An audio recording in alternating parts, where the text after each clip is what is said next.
What's good, people? Welcome back to the channel. It's your boy, Black Boy Wonder Uncut. I got a new video for y'all today, and it's about Rocsi. I don't know if y'all know who she is. Some of y'all might not know. Y'all might be too young, but she used to co-host a show called 106 in Park with a guy named Terrence. And it's a show where they basically just like hosted celebrity, like artists, musicians, up and coming and popping, artists and stuff like that. And yeah, so when she was doing that, she was quite young, and Terrence as well. And most would say she was in like the peak years as a woman, prime years type shit. And that's why she co-hosted, right? They usually get women who are like attractive and able to attract people. Do you understand what I'm saying? So you've got to be able to look the part, right? But yeah, without any further ado, let's get into it. So what is Roxi's more to the story? Besides that, I'm still here. Yes. Just, what do people not know about you? I don't. 'Cause there's so much. People don't know my personal life, and I choose to keep it that way. I'm private. I choose to be private. Again, if I don't talk about it, then there's nothing to talk about. But if I were me sitting across from me right now and I just said that, and I'd be like, why am I so Where did that come from? Where did that come from? Because I don't want people in my business, because I don't have a ring on my finger. And Right. until I do, there's nothing to share with nobody, who I date or whatever. To me, this is an interesting start to the video because she's already letting me know that she's not proud of her life. Because let me tell you something, yeah. Rocsi used to be on 106 in Park. And when she was back in that day, in that age, she would share everything that she possibly could. Because in the prime years of a woman, yeah, especially successful, they got nothing to hide when it comes to like showing off, right? And their private life to a great degree. Do you understand what I'm saying? But where she's at now, she's not really proud. She's not really proud. And that's why she mentions about this ring, because she knows she should have a ring by now and she doesn't. I don't know how old she is. So she's 43 years old and she's unmarried. Let's keep going. Is that life? That's my life. That's personal. That's something for me to have. Those are things that I choose not to share. I don't share my family. I share my mom. Yeah. But I don't share anything else. My momager. I don't share anything else because my family didn't choose to be in the limelight. I did. Right. So there's things that I protect, and that's pretty much it when it comes to, but other than that, I feel like I'm such an open book. And if it's not that, it's something that somebody Googled and they're going to ask me about it. And it's up to me to whether say, hey, yay or nay. Yeah, that was true. Yeah, that one wasn't true. Yeah, I plead the fifth. It is what it is. You and I sidebar this a lot. Something I think that is like, I just feel like it's a damn epidemic right now, but that's my personal opinion, is choosing as a woman, choosing your career. Does this, you and I, again, we sidebar this. We have so many successful female friends that we know in the industry, running businesses, taking care of their children in incredible ways, doing all of the things, who are also single. Mm-hmm. Do you feel like you had to choose? What's crazy to me is a lot of these females, these failed females within the space of life in the industry, they all know that they have failed, essentially, and they act like they haven't failed. And fellas, you need to understand that. And to all the younger men out here, y'all need to be able to see through this bullshit, because if not, you will get played by one of these witches of the West. They will lie, right? They will lie. She has failed and Rocsi has failed. And because they're able to make money, you know what I'm saying? Make money within the sector of entertainment, Hollywood or whatever. They think that is it is everything. It's like what a woman will decide that values her will never be what actually values her. Yeah, and I'm not talking about wives. Yeah, women that have gotten married or aspire to marriage. I'm talking about these failed females like Rocsi, the Vivica A. Foxes of the world, yeah? And she's asked Roxy this question: do you feel like you had to make a choice? So really, it's like they talk this sister code, they talk this language right before your eyes. You don't even hear it. Unless you know, then you don't know. Do you understand what I'm saying? So she's saying, do you feel like you had to choose? Basically what she's saying is, did you feel like you couldn't have both? So you had to choose. Was you in a situation where you basically realized it was one or the other and you had to choose?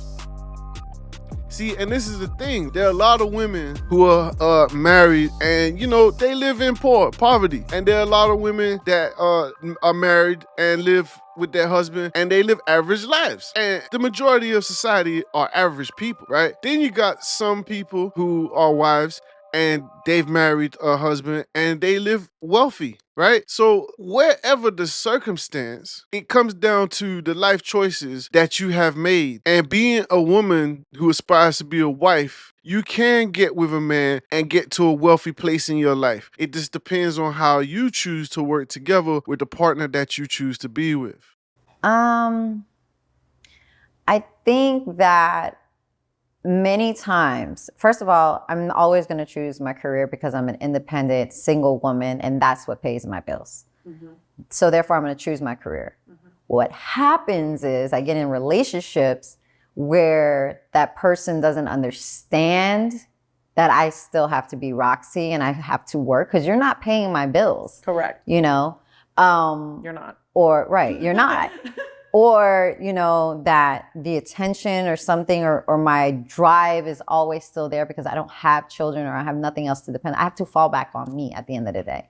So in that sense, yeah, I choose my career. And you know, that's what gets me with these type of women.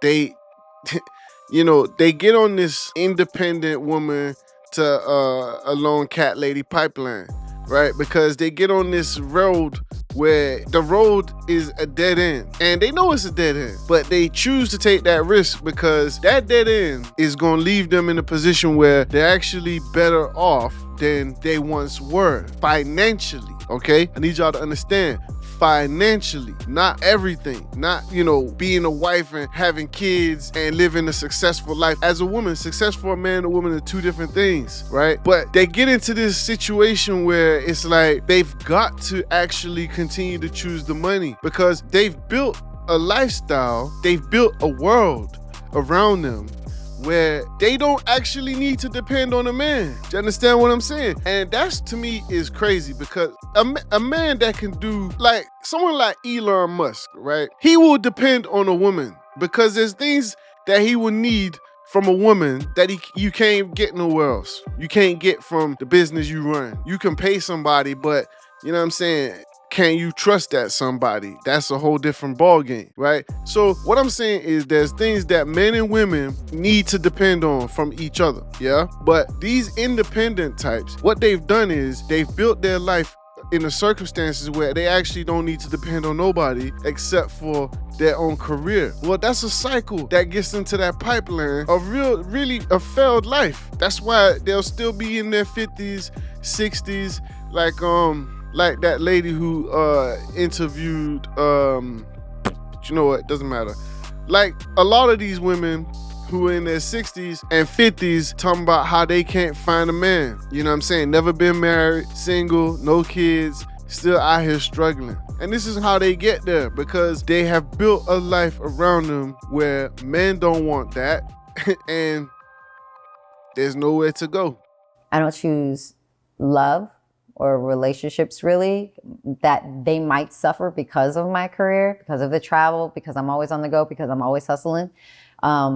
It's not the first priority in my life. It's just not. And men have a problem with that not being a priority. And it's like, sorry, like, what do you want me to do? What do you want me to say? you know, it sucks. It sucks. So she's quickly jumped back into the sister code babble where she's saying that men have a problem with not being a part. That's just so much cap. Men don't need to be no priority, okay? What it is that she's talking about is that men require more commitment from her. And because she's independent, right, then she is not going to commit to a man. Let's just be real. She's not gonna commit to a man. She'll commit to a man that's making more money than her, yeah, that's attractive to her, and basically checks every box that she's looking for, right? But that man will never take her serious. So the men that will take her serious, they demand a level of commitment. And she wants to, word babble and say priority and prioritize. It's not that. You can't be working a business, yeah, when this man is expecting you to get pregnant and produce children and help him to raise those children. And this is the whole situation. I don't say I choose. I think it was chosen for me, but I have priorities. How bad do you want marriage, kids? Is that still on the table? In my past relationship, that was for a very long time, I really wanted it bad. Mm-hmm. I really, really, really wanted it. So I remember for my 40th birthday, I better get this damn ring. I thought I was going to get the ring. Did a whole speech and everything. All my friends were watching. Everybody was like on the edge and they thought, oh my God, he's about to ask. And he didn't. And I remember how I was empty. So embarrassed. I was so embarrassed and I was just like, wow. I no longer have of course I would love marriage. I'm not going to put it in the universe that I don't want that. Yes, I want marriage. Yes, I want a family. See, this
It's not my priority right now.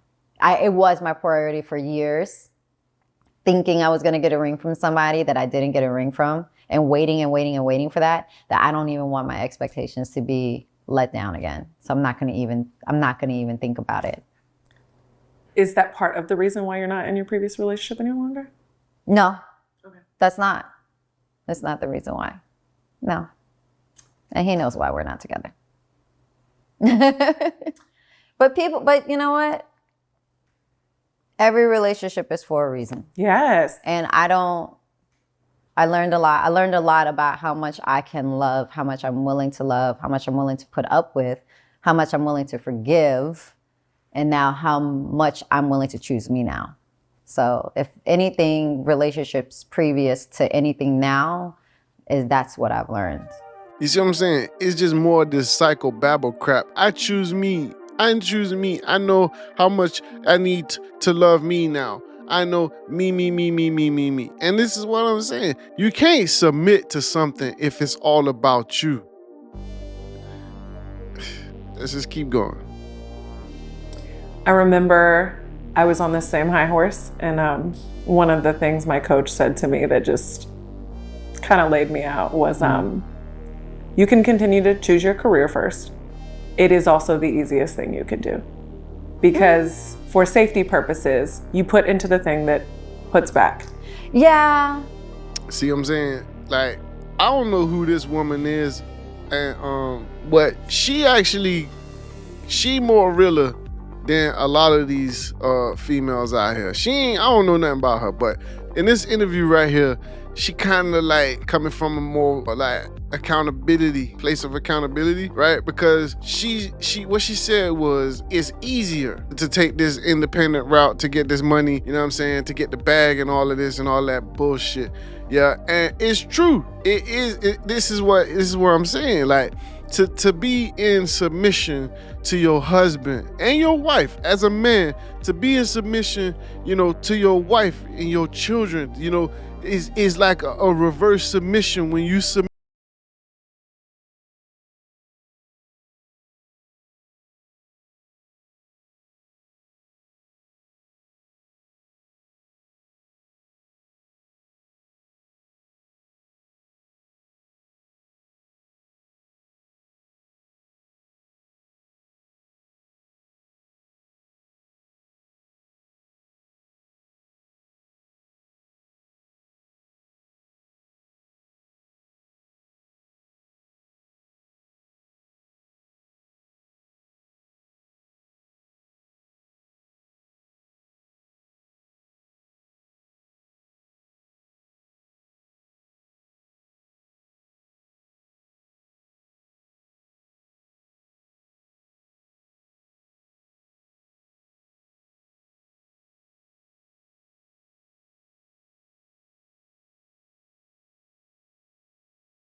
She said what she said. She kept it G, man. I respect that.